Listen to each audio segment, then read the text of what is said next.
Olá, bem-vindo de volta ao Comentando a Palavra Colossenses. Hoje é o último dia que estaremos conversando a respeito do livro de Colossenses e hoje estaremos falando sobre o capítulo de número 4. Desde já, eu quero pedir a você que deixe o seu like. Se você ainda não é inscrito, inscreva-se em nosso canal e procure-nos nas mídias sociais, Ministério Palavra da Verdade, MIPAV. E nós contamos com a sua ajuda para que possamos alcançar os 1000 inscritos. Amém? Deus abençoe você. Vamos lá? No capítulo 4 de Colossenses, o apóstolo Paulo, através de Epáfras, que era quem fazia a conexão com a igreja que estava distante dele porque ele estava preso, né? Lembrando que Paulo escreveu para a igreja em Colossos quando ele estava preso em Roma. E Epáfras, que era o seu companheiro, seu parceiro de ministério, o ajudava para que ele pudesse dar as orientações que vinham da parte de Deus, a inspiração que ele recebia do Espírito Santo através das cartas que ele escrevia, que eram levadas por Epáfras. E agora, então, o apóstolo Paulo, ele vem falando uma série de pessoas. Ele vem citando vários nomes de pessoas que são atuantes na obra de Deus, que estão ajudando no trabalho da pregação do Evangelho e que estão se dedicando ao serviço do Senhor. E eu quero destacar com você, como um grande resumo deste capítulo 4, o texto que está aqui no versículo 12, que diz assim: Epáfras, que é um de vocês e servo de Cristo Jesus, envia saudações. Ponto.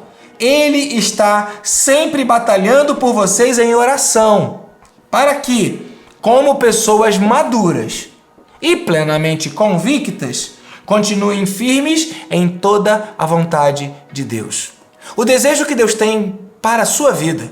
Muita gente pergunta: qual é a vontade de Deus para a minha vida? Qual é o desejo que Deus tem para a minha vida? O que Deus quer de mim? A vontade de Deus para a sua vida é que você seja uma pessoa madura e plenamente convicta. O apóstolo Paulo, ainda que estivesse preso, mantinha uma preocupação, mantinha o seu coração conectado em intercessão, em oração, e Epáfras também batalhando pelos colossenses em oração para que fosse alcançada a maturidade espiritual e para que fosse alcançada uma plenitude de convicção. Uma convicção que não fosse oscilante conforme as circunstâncias da vida. O que Deus quer para você é que você seja maduro. Ser maduro significa compreender que Deus é Deus. Ele faz o vaso. E à medida que o vaso foge ao propósito que ele tem, ele amassa o barro e constrói de novo. Deus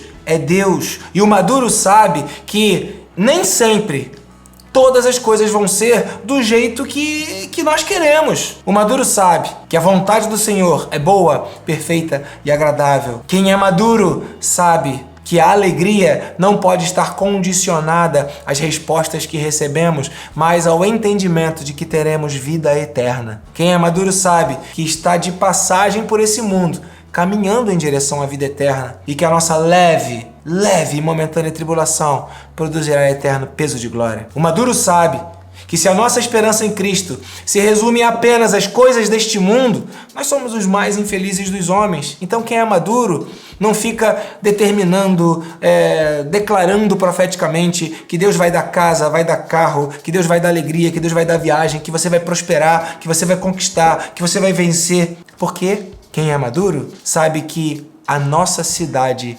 está nos céus. Paulo então escreve para a igreja de Colossos, nessa ajuda que ele tem de Epáfras como batalhador em oração por esses colossenses, e ele fala: o meu desejo, o desejo de Deus é que você seja maduro. O segundo desejo é que haja uma plena convicção de fé, uma plena convicção. Porque tem gente que, quando não é bem tratado, quando não é bem recebido, ou quando as coisas não acontecem do jeitinho que quer, fica uma dúvida: será que eu tenho que crer mesmo? Será que Deus existe mesmo? Onde está Deus diante de tudo que está acontecendo? Sabe?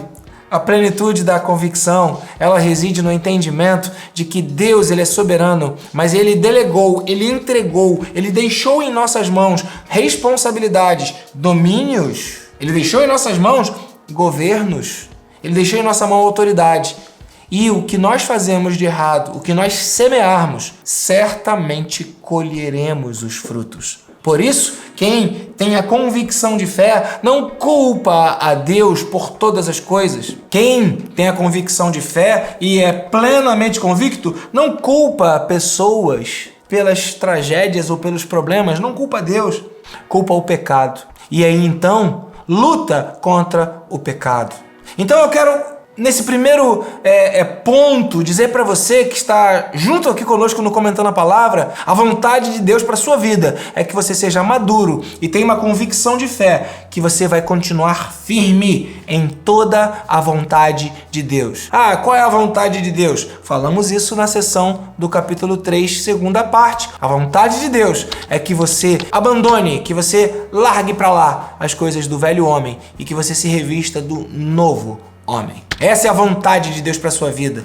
Então não precisa mais perguntar e nem precisa mais ficar em dúvida. Ah, qual é a vontade de Deus para minha vida? Pois bem, a vontade de Deus para sua vida é que você seja maduro, com plena convicção de fé e que continue firme em toda a vontade de Deus. E num segundo momento, eu quero trazer um segundo ponto que me chamou muita atenção nesse último capítulo aqui de Colossenses, capítulo 4. Colossenses, capítulo 4, verso 17, diz assim: e eu quero que você sonde o seu coração em Deus para que você ouça do Espírito Santo se essa é uma mensagem de Deus para você. Digam a Arquipo: cuide em cumprir o ministério que você recebeu no Senhor. Cuide em cumprir o ministério que você recebeu no Senhor. Paulo está dizendo: Arquipo, você recebeu um ministério. Arquipo, você se tornou ministro do Senhor, representante do Senhor. O Senhor te empoderou, te chamou, te qualificou, te escolheu, te enviou. Você tem um ministério. Então, olha, de tudo que você tem que ter cuidado na sua vida, de todas as preocupações, os cuidados que você tem que ter, cuidado com a saúde, cuidado com a higiene, cuidado com a sua vida financeira, cuidado com as palavras que saem da sua boca, cuidado com os relacionamentos, todos os cuidados que você tem que ter, cuide em cumprir o ministério que o Senhor lhe deu. Existem pessoas que têm um chamado específico para ministérios específicos. E estas pessoas têm uma responsabilidade, um encargo, uma missão que lhes foi confiada. Talvez você seja uma destas pessoas. E se essa palavra é para você, receba como alguém que entende o que está sendo falado. O Espírito de Deus diz a você: seja cuidadoso em cumprir o ministério que você recebeu do Senhor. Amém? Lembrando que tudo começa com um chamado. Tudo. Essa frase eu digo desde o ano de 2003, 2002, quando eu dou aula lá no Seminário Teológico Betel, onde eu sou professor. Tudo começa com um chamado. Se Deus te chamou, fiel é o que te chama, o qual também o fará. Isso está em Tessalonicenses, no capítulo 5, versículo 24. Aquele que o chama é fiel e fará isso. Então veja, 1 Tessalonicenses, capítulo 5, verso 24. Veja, se você tem um chamado, coloque como prioridade na sua vida. Se você tem um chamado específico de Deus, coloque como algo importante demais na sua vida. Porque há uma batalha. Há uma batalha na fé, na oração. Que Epáfras participou dessa batalha, Paulo participou dessa batalha, e ainda nos dias de hoje há uma batalha a ser vencida. E se Deus te chamou, Ele tem chamado você para fazer parte desse exército. Que Deus abençoe a sua vida, que o Espírito Santo possa ter falado ao seu coração, que você possa, de fato, ter recebido uma palavra de Deus ao seu coração através desse último episódio de Colossenses do Comentando a Palavra. Lembrando que nós somos o Ministério Palavra da Verdade, estamos no Instagram, estamos no YouTube, estamos nos canais de áudio, Spotify, Deezer e outros canais de áudio. Procure-nos por lá. E se você puder, inscreva-se em nosso canal, deixe o seu like, acompanhe-nos, envie um comentário, diga aquilo que está no seu coração. Será um prazer compartilhar com você aquilo que Deus tem feito e falado ao seu coração através do Comentando a Palavra. Que Deus abençoe a sua vida e que o Espírito Santo de Deus te conduza em vitória, em triunfo. 2 mensagens nesse Comentando a Palavra. Primeiro, o que é a vontade de Deus é que você seja maduro, plenamente convicto e firme em toda a vontade do Senhor. E, se você é alguém que tem um chamado específico para o ministério, se é contigo, não esqueça, não abandone, não retroceda, que o Senhor te abençoe. Fique na paz. Tchau, tchau.